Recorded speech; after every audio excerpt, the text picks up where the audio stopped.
So I'm in downtown Detroit at the TCF Center, which is in the heart of Detroit, in the heart of the D. And I had a couple of people reach out to me and say, could you do another Facebook Live and explain where you're at and why you're here? You can see behind me, that giant room behind me is where they are contesting ballots. So something that's very interesting that happened here in Detroit is, I just talked to a guy that's been here all night. They were ready to shut down the precinct. They had counted all the ballots. Everything was good. Everything went smoothly. And then it was at about 4 a.m. that 3 vehicles arrived, a van, a Chrysler 300, and a Ferrari with 130,000 plus ballots. He said he was astonished as they started counting the ballots. He was astonished that every single ballot, like literally 100% of that 130,000 ballots were all Biden ballots that hadn't been delivered to the precinct before the cutoff time for this precinct. So obviously there's, that's just a big irregularity, something that points to large-scale voter fraud, and it literally is being contested by the President of the United States in a lawsuit right now for the state of Michigan. We literally have people that watched it happen. I talked to people that are here. They're like, what? 130,000 ballots that haven't been verified, that are just being taken in. We have poll challengers that have been barred from being able to go into this room to challenge ballots.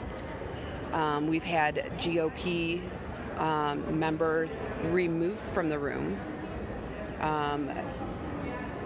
You're allowed to have a certain number depending on the number of precincts. I think it's 134 precincts that we have in Michigan, or excuse me, not in Michigan, in this particular county, Wayne County, Michigan. And we probably have maybe 50 to 60 representatives that have been allowed to go in to challenge. Mind you, according to federal law, for each precinct, there is to be one Democrat, one Republican to challenge. That hasn't been allowed in 24, well, actually since this morning, since about 5 a.m. this morning, when those 130 ballots were dropped off. We then had the situation where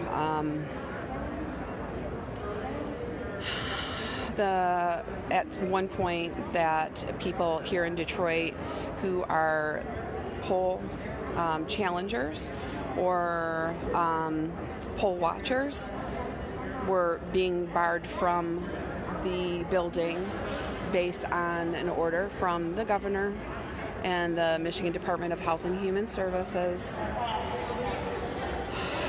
saying that capacity limits had been met.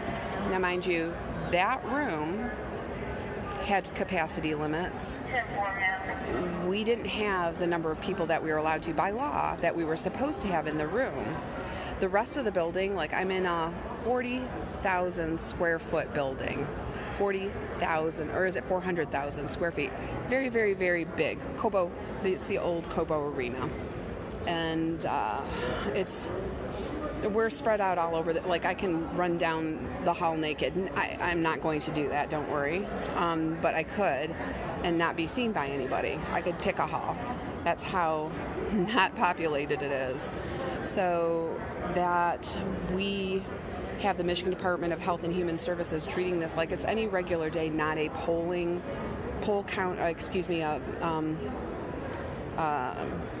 ballot counting polling situation, which is regulated by federal law during times such as these to operate under a different law than what is normal for capacity during COVID times.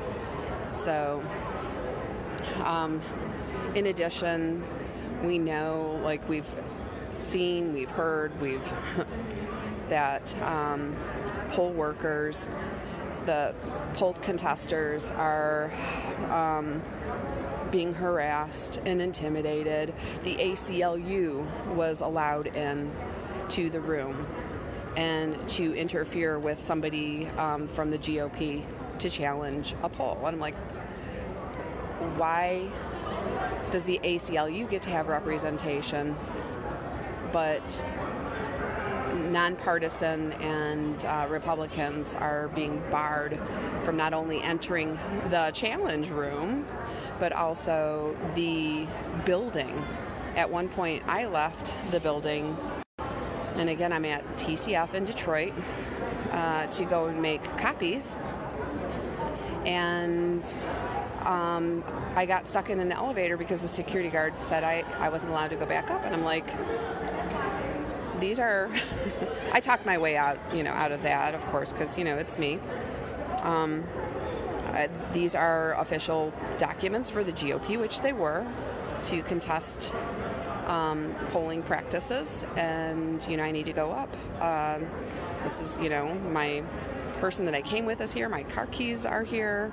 There were a lot of people that were locked out of the building after they'd been in. They left for lunch. They weren't allowed back in, again, under the order of the Michigan Department of Health and Human Services. So, shenanigans in Detroit. And I'm not making light of it because it's really heartbreaking that this is what we've come to as a country. This is what we've stooped to as a country. Shame on us. Shame on us that partisan politics has taken away common decency, truth, honesty, integrity. It is disgusting what is happening in Detroit. It is disgusting. And it isn't about an election. It is about major fraud on a major scale that was very well organized.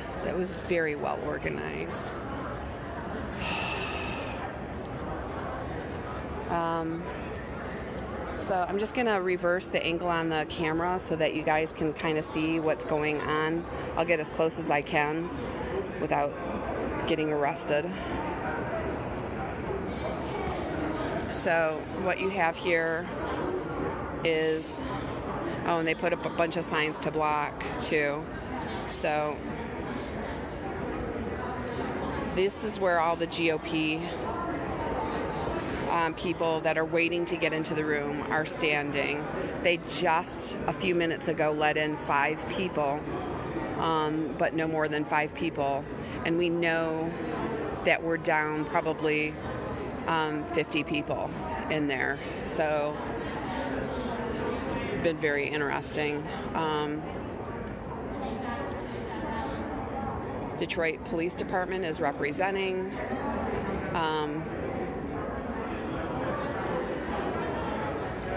Again, when I got stuck in the elevator with the security guard told me that it was the management company for TCF Center that was making the call on locking people out. And so I tracked that person down and I talked to him, and I have his business card. And he's like, no, it wasn't us. He's like, I don't know where that would be coming from. Michigan Department of Health and Human Services was also here, and I chased him down.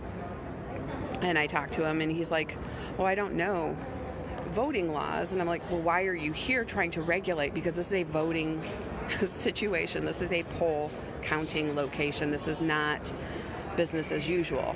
Why are you even here? And he's like, well, I'm calling my supervisor, and I will, I'm waiting for direction from my supervisor. So I asked who his supervisor was. Her last name is Fair.